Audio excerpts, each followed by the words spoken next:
नमस्कार मैत्रिणींनो, कविताच किचनमध्ये आपलं स्वागत आहे। आज आपण बनवणार आहोत कोथिंबिरीचा लच्छा पराठा। आता थंडीच्या दिवसात हिरवीगार आणि खूप छान कोथिंबीर येते, गावरान कोथिंबीर। खूप छान वास येतो या कोथिंबीरीचा। याचा आपण आता आपल्याला सकाळी सकाळी नाही का आपल्या स्वतःलाच नाश्ता करणं होत नाही, त्याच्यामुळे आहे ना आपली पोळी बनवता बनवता एक असा लच्छा पराठा बनवायचा आणि खाऊन घ्यायचा। सकाळचा नाश्ता छान होतो त्याने।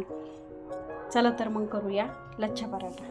आता मी अशा प्रकारे अर्धी पोळी लाटून घेतली आहे। खूप पातळ नाही करायची ही पोळी।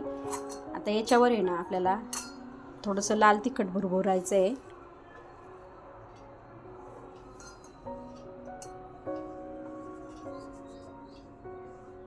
थोडंसं किंचित मीठ टाकायचं आणि तेल टाका किंवा तूप टाका। मी तूप टाकणार आहे, मला तूप आवडतं, तुपाने स्वाद चांगला येतो।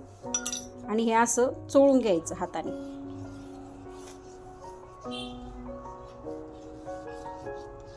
तिखट मीठ तुम्ही तुमच्या आवडीनुसार टाकायचं।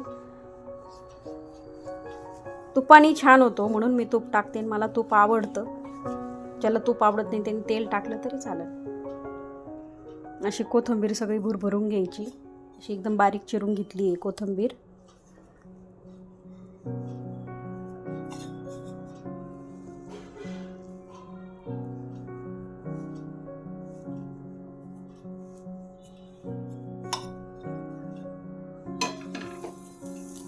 आणि असं दाबून घ्यायची त्याला,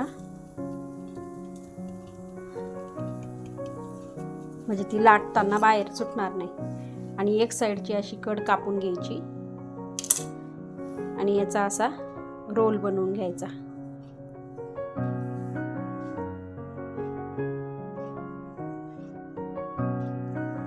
हे असंच आपण आता सगळा रोल बनवून आता हा आपण रोल बनवून घेतलेला आहे।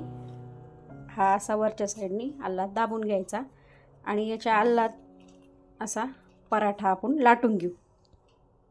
झाला आपला लच्छा पराठा तयार। बनवायला एकदम सोपा, चविष्ट आणि खूप छान लागतो। तुम्ही पण करून पहा।